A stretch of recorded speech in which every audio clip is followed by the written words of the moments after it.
So here's the outfit I've been using for a long time to do field audio recordings, just simple stereo recordings of live performances. I've had this same SKB Road case.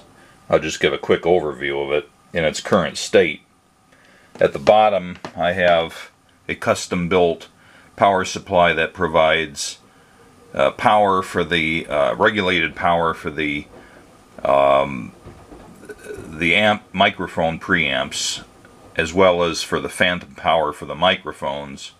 There's also a fairly elaborate EMI filter in there. There's a master fuse, a master power switch, master power light. There's a little RCA mini patch bay just to make it easy to get at various points in here, with a little label that tells you which one of these things do which. I almost never use those, but occasionally they're handy. And then in this one high rack unit are 4 microphone preamps, each capable of coupling in phantom power. These are actually Benchmark, a brand, circuit boards. One in here, one side by side. Slightly older ones and slightly newer ones, but they're the same model. So the buttons on the right, they're red ones here or black ones here. Those are the ones that couple in the phantom power. And then the buttons on the left are for a pad or attenuator, which I never use. There's a couple of status LEDs for amp power and phantom power being applied from down here, so it's just a simple diagnostic in case something isn't working. Which power supply is it? And then, because I mostly don't use the 2 right-hand ones, I have this switch here which turns on the power to the right too. These are getting to be kind of long in the tooth. They work fine, but the pots are a little noisy, and they're sealed. You can't get in there and do anything with them. And the type is not made anymore, and Benchmark can't furnish them, so as long as I exercise the pots a lot before each recording session, and they're fine. But I need to do that every time I use them. Meanwhile, these ones here almost never get used, but on occasion I do bring in 4 mics and record the other 2 separately, because the recording stuff in here can only do stereo. This set with the 3 filler panels replace a large DAT deck that used to go in here. That was the first thing. Actually, this case, when I first set it up, it was just like this on the bottom, but then it had a DAT deck and another DAT deck, and that used up the whole thing. So I had redundancy. I would feed the output of the preamp into the first DAT deck and use it to set the recording level, and then take the digital output of that one into the digital input of the second one, and therefore both of them were controlled with the same volume, and I could monitor either one to make sure they were doing what they were supposed to be doing. Quite a long time ago I replaced the upper DAT deck with a pair of Marantz solid-state recorders, the PMD, was it the PMD670? Yeah. So the 2 of these alone provide redundancy, and I have them set up the same way. The mic preamp goes into the top one, and I can adjust the volume recording level here, and then the digital output of that goes in. Oops. I'm in my laundry room and it just decided to do a spin cycle or something. And so the digital output of the first one feeds the digital input of the second one, so I never have to set the level with this. But I also have the analog wide into both of them, so if for some reason I don't like the way the primary arrangement's set up, I can still switch this one over to analog input. And also, if I need to, I can take the separate analog outputs of these and bring those into this guy, and therefore record 2 channels and 2 channels, and synchronize them and mix them up later when I get home. Again, that's something that almost never happens, but it's flexibility. And the fact that I had an extra bay, 1 rack unit high, I put in this Furman LED gooseneck arrangement. There's another one here, which lights up the work area where I'm usually making notes about the performance, marking up a program or whatever. Anyway, so that's just the front end of this. And this case is big enough where most of this equipment doesn't go all that far back, maybe only halfway back. So I would actually carry my headphones, extension cord, so I could always get to the nearest power outlet, some other things, you know, that I would use on every recording gig, and they'd all fit in this one case. But some time ago it got to be too heavy for my old back to handle, schlepping it around and in and out of cars and things like that. So I've actually gutted it. I took the DAT deck out. I don't carry any of that other stuff in here, so all we have is the two solid state recorders and these two units, and then it's a bunch of empty space, and it weighs less than half of what it used to. And I carry the other things in a separate case, like a, well, actually it's a rigid tool case that happens to be just about the right size. Anyway, why am I doing this video? Well, sometimes I was recording a program that I would also be performing in. Most of the time I'd be recording somebody else's group, occasionally be my own group, and when I get home from the gig I might want to listen to the recording.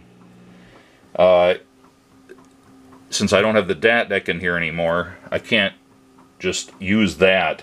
Sometimes I set this up just next to my Lazy Boy, pop the tape back in, and plug the headphones in and just listen to the recording. Now that's not the same arrangement anymore, and I don't have any way to use the solid state memory cards that go in here. I have that in my recording studio, which is way too far away from where I'm trying to relax after a gig. And I actually initially started out looking for a used one of these, or some other gizmo that would allow me to plug in that same type of memory card, which is a compact flash card. That's how old these are, back when compact flashes were still the preferred solid state media for this type of application. Nowadays it would be, everything would be SD cards or something like that. But I'm still using the compact flash cards. They're ultra reliable, and the problem is trying to find things that will accept them. Of course, card readers work, and I've even contemplated just setting up a cheapo notebook computer or something with a CF card reader plugged in via USB, but it was too bulky and single purpose and everything. So I was still looking for some way to be able to just pop a CF card out, plug it in something next to my Lazy Boy and my headphone preamp, and just listen to the darn thing. Oh, there goes the washer. It's not very well balanced. I'm actually washing some rugs in there. Well, this is what I ended up getting. I bought it on eBay. It's actually brand new, but it's not been in its box. It was at a professional audio store in the Chicago area, probably since it was made. I envision it sitting there for the last couple of decades at least, and then not selling, and then finally getting listed on eBay. The asking price was, because it still had the box and the manual and all the stuff, and it was never used, but it had probably been handled quite a few times sitting on a display shelf in the store or under a glass case and taken out and shown to customers. As such, it has a few light scratches and blemishes from just handling, but essentially unused. I made the guy an offer because he was asking, I think, a price that was unlikely to be met by anybody these days. CF cards not being as popular as they used to be, and so on. However, this was a pretty nice piece of kit at the time it came out, which I think was the late 90s, 1990s. And this was part of a series of devices that were put out by a couple manufacturers. Sony had some fairly prominent and well respected and very pricey units like this. They were all intended for field recording, either capturing sounds in the field or for news reporters, things like that, investigators, police, you know, various things like that.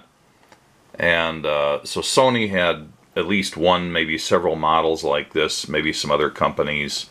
I think TIAC or Tascam probably had something like this. I seem to remember seeing that. And Marantz certainly had their share. In this same form factor, they had one that looked very similar, but it was a cassette recorder. And I think that's why this thing is styled the way it is. It's almost like you can picture a cassette door being in this area. And otherwise there's a big blank area and you don't know what to do with it. Of course, this doesn't have the kind of guts that a cassette-based recorder would have. It's, you know, solid state. I presume that there's a lot of empty space in this. Although it's kind of heavy, it makes you wonder what's in it that would weigh so much. So I'm trying to get more light on it without getting a bunch of glare. It's unfortunately a slightly glossy finish, which I think would have been better if it had had a little bit more of a matte finish. But let's go over this thing just for fun, see what it's like. Alright, so it has a baffled or barricaded whatever power switch, which makes it a little hard to hit unless you're very deliberate about it. And you don't push it, you slide it and hold it for a second or two to turn it on or off. This is not a hatch here, as far as I can tell. This is just molded in with the model number on it. And then you have quite a control panel here, and this is just one of about three.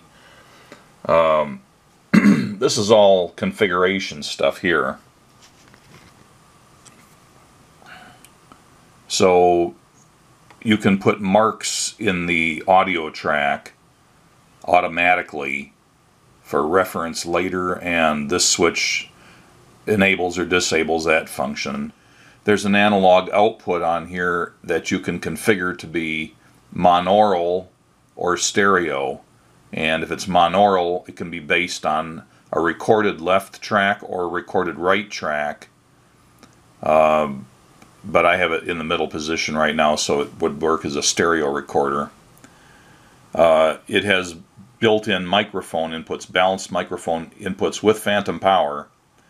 So you've got a mic attenuator switch. It's in the left position, which is 0 dB attenuation or no attenuation. And then there's a minus 20 dB pad for if your microphones are too hot or too powerful. Going over here, there's a function where it's always recording onto the card all the time, even before you put it officially in record mode, so that, you know, if something comes up where you are fumbling for the button to turn it into record mode, you might lose the beginning of the sound. In this way, you know, 20-30 seconds or something of sound is always being recorded, and then if you commit to recording, then that part is captured along with the rest of the recording. But I have that turned off. There's a repeat function which has 3 positions, and that's turned off. There's a automatic noise cancellation function with 3 settings, either flat, which is what it's set to, or low cut or band pass. There's an input lock, which locks the input functionality if you turn it on. EDL, I don't even remember what that stands for, but it's turned off. And then there's another level control, automatic level control. You can have it set to manual, in which case you just use the recording level knobs on the unit. Or you can use it as a simple limiter, or you can use it as an automatic level control. So 3 different possibilities, and it's just set to manual. Now these are things that you'd probably set up for your general type of application and always leave in the same position. So, you know, if you're a recording engineer for a TV station or a radio station or something like that, you might always want to have the reporters using these in the same mode with the same settings. And as a result of that, since these are easily dislodged or bumped, Marantz includes a dummy cover. You get those things set the way you want. Screw down the cover, and then whoever's actually assigned to take one of these out and use it isn't going to mess those settings up that they may not even be trained to make. Then we have the main recording functionality controls. There's also a menu function. This is sort of a multi-function button. If you're recording, it'll reset the recording margin warning. That'll tell you how much headroom you have left, and you can reset that back to 0 anytime you want by pushing this button, but you must be in record mode for that to work. If you're not recording, then this button can help you navigate I/O settings in the menu, or it can act as a store button or an OK button for saving menu settings while you're navigating the menu.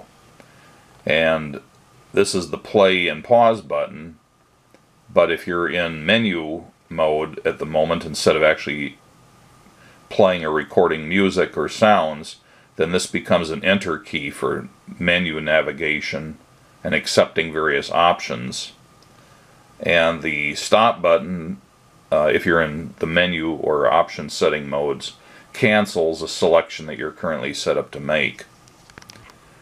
Then right above that you've got your basic track jump or fast forward, fast rewind buttons, and it also allows you to do a recording undo.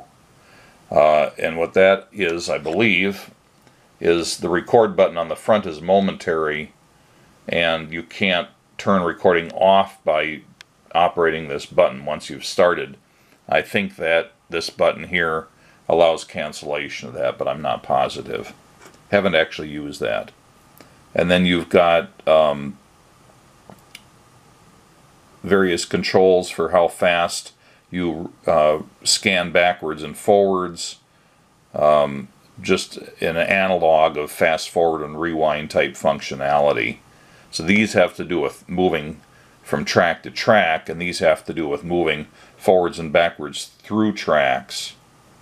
And as already discussed, we have the normal play, pause, and stop buttons. So these are large and near the top where they're easily reached. On the front, we start out at the left with headphone and speaker volume. This does have internal speakers. I think they're actually stereo speakers. I think there's 2 small stereo speakers in there. And so if you're using the speakers, then this becomes the speaker volume control. But if you plug in a set of 1/4 inch stereo headphones here, then it becomes the headphone volume control. And it's set up at the edge so you can roll, adjust. You can't actually grab it and turn it. You have to roll, adjust. Then the multi-line LCD display. And then the record pause mode, which allows you to pause recording rather than stop recording. And then the record button itself, which is just set up to be thumbed very easily, just like that, and you're into record, so you don't have to hunt around looking for a button during a stressful recording session. And when you are actually in recording, it confirms that with a red LED that's right in this position. But you can pause recording, and then since I haven't actually used this to make a recording yet, you either resume by doing this or by pushing this again. Maybe both work. There's a button that cycles through different things to be shown on the LCD, and there's a button that either briefly brings on the LCD backlight or toggles it on. Then there's a key lock, which if you switch that over to the right, locks virtually all the buttons on here. So you can set it up so you can't mishandle it due to rough handling, and it just stays in whatever mode you have it in until you take the key lock off. So I think it allows you to do a couple things like adjust the volume and so on, but you can't inadvertently stop recording, for example, by accidentally hitting a button. You know, it's to prevent that kind of thing. And it has a neck strap that hooks onto these hefty lugs on the sides, so you can picture a reporter in a area where they might have to be running around or something and banging into things, and you don't want to have people bouncing off of buttons and inadvertently ruining a recording. So that's a good feature. And then you've got your concentric knobs here for left and right recording level. And if you just roll it or take the middle knob and turn it, both of them work because they have a friction lock. But you can hold the middle one in one position, roll the outside one so that the left and right are whichever balance you want, and then when you either twist or roll, they both follow in unison, even if they're at somewhat different settings. Looking at the right side, it has a fair amount of I/O. It has line level, unbalanced, or single-ended RCA jacks for left and right line output and left and right line input. There's also a remote control which you can wire out to a switch, and depending how you set things up in the menu, you can do different things with that single switch, like start and stop a recording or put it into record. I forget what all the options are. There's a few things you can set it to do with that remote switch. And then here you have your microphone inputs. They're normal XLR balanced inputs, and if you use this switch, you can turn the 48-volt phantom power on and off to those two. So depending on what kind of microphones you're using. There's also a single electret microphone built in here. If you don't happen to have these and you just need to make a recording, more for interviews and things like that, but you know, it's not going to be as good as using proper microphones here, but it does have one. I don't see another one, so I believe it's just the monaural microphone. But I believe there are two speakers here. I think the manual referred to speakers plural. There's absolutely nothing on the bottom edge. Going around this side, we've got the charger for the battery, or just the AC power supply. It requires a 13-volt DC power supply, positive center barrel connector. There's also a USB I/O port where you can plug it into a computer, and all you really can do with that is access the memory card without having to unplug it. It doesn't give you any other capability. Doesn't allow remote control or anything like that. This is the hatch on the side. It's just like the ones on the PMD 5, whatever it was that I have rack mounted. It's identical. Just pop that guy open and there's your compact flash card. To eject it, there's a recessed button, and pushing it once pops it out, and then pushing it again ejects the card enough that you can grab it and pull it out.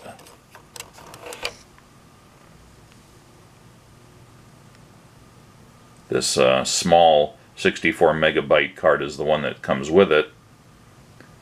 And then when you want to put it back in, you just jam it in there and then gently press the button. Oops, I didn't do it right. Yeah, there we go. So pushing the card in does not pop the button out, but the button needs to be pushed back in before you push the card in. Otherwise it moves the button and then you can't close the door. There's a a little plastic snap here, which snaps into that hole and keeps this shut. But under certain conditions, you might not want to make it that easy to get at the card, in which case this snap can be removed and a little black screw, which is included, can be screwed into a threaded fitting that's in there to sort of lock the door shut. Then we have some more I/O here. Once again, RCA jacks, but these are for serial digital communication, both input and output. This is using I grew up in the business calling it SIP-diff because everybody called it that, at least in the Chicago area. The dealers, recording studios, everybody called it SIP-diff. And that's S/P-D-I-F. So they were using the slash as if it was a letter I, and just reading it then as if it was a word. Some other people have come up with other phonetic versions of that, like SPDIF. You know, I think SIP-diff works better, but it's the same thing. This is still a current interface.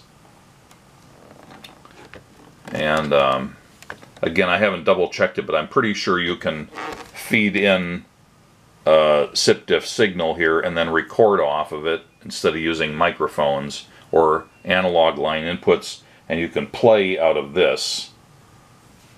And you could also use this as a front end, be recording, and then feed out the SIP-diff to another deck, and maybe, you know, make a backup at the same time, or feed somebody else's deck that maybe even a different brand with that signal.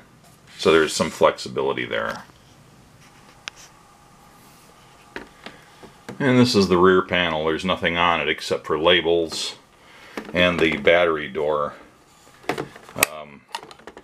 This nominally takes a proprietary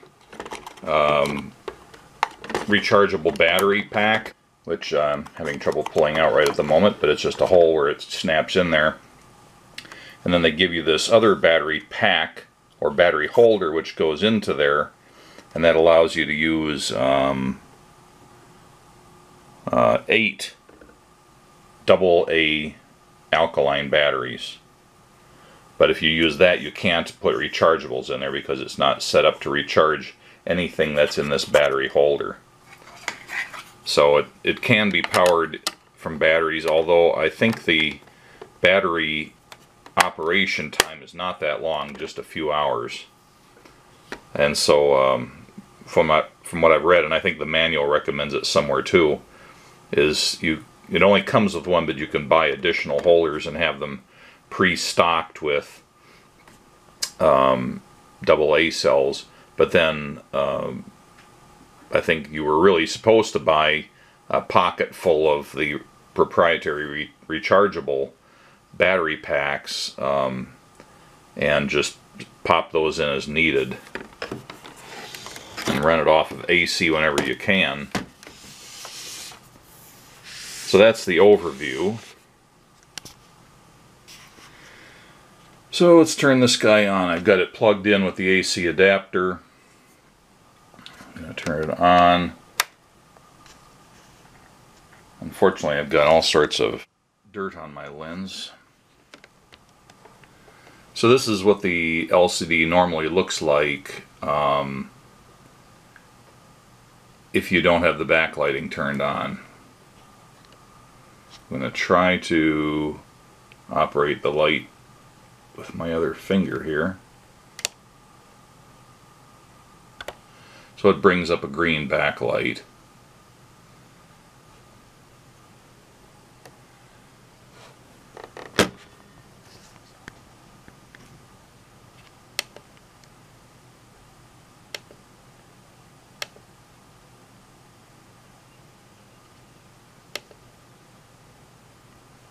Various different settings here.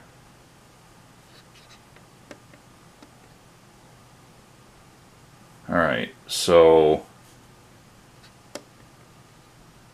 it's reading the card that I plugged in, which is from my rack mounted device, so it's recognizing I have a recording on there, which is a stereo recording of 2 hours and 25 or 2 minutes and 25 seconds, but it won't allow me to index to the next track because I think I know what the problem is.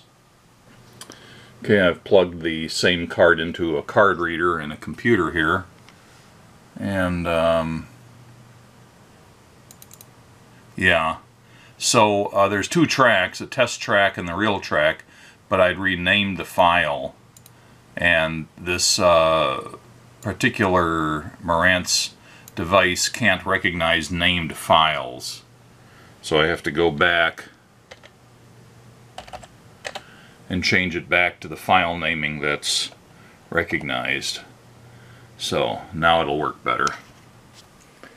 Okay, put that guy back in. Turn the power back on.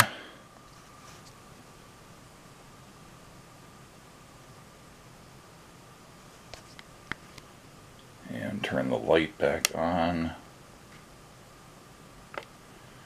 And change the display to read what's in there.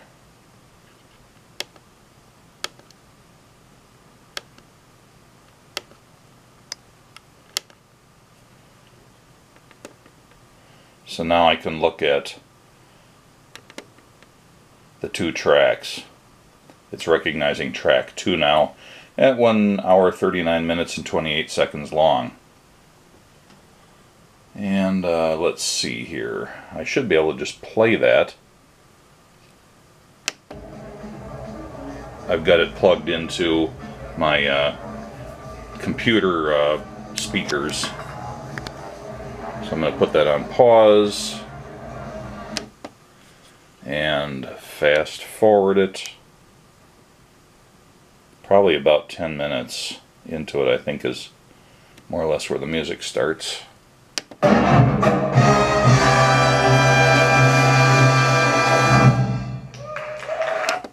Oh, that wasn't it. I need to go back. I'm thinking of a different concert.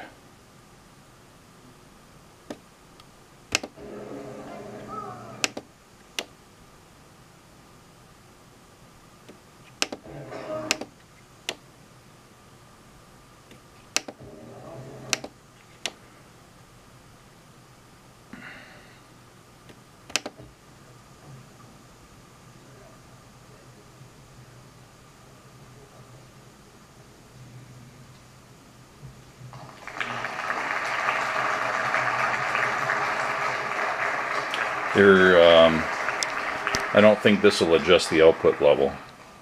Yeah, I don't think that this adjusts the output level at all.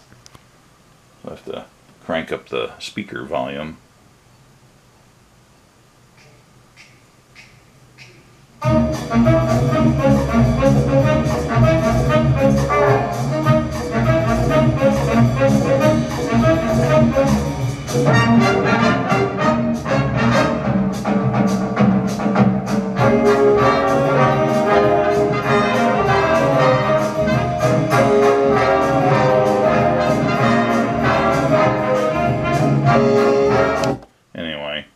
You get the general idea. So this will work quite nicely for my primary intended purpose of just having a unit I can use for various different things, but primarily as a way to play the CF cards that I record on my other field equipment without having to do something kludgier in my home studio to do it. And if I want to do recordings right now where I want to record myself, for example, in a situation where it doesn't make sense to take a lot of big field equipment along, I currently have both an old Iterol handheld digital stereo audio recorder as well as a much more modern Tascam one. And those are both good. I use them with external mics and their internal mics. But there are times when I'd like something in between, and even though this is an older unit, it's brand new and it should work great for a long time, I can use the same pair of stereo mics I usually use and just take this thing along and record onto the same kind of cards and be able to monitor with my headphones, and it'll be nicer than those handheld ones, even though it's older. So I don't mind at all the fact that I had to spend a few $100 on this. I feel like I got something I can actually use. Anyway, hope you enjoyed the brief tour of this semi-vintage piece of equipment.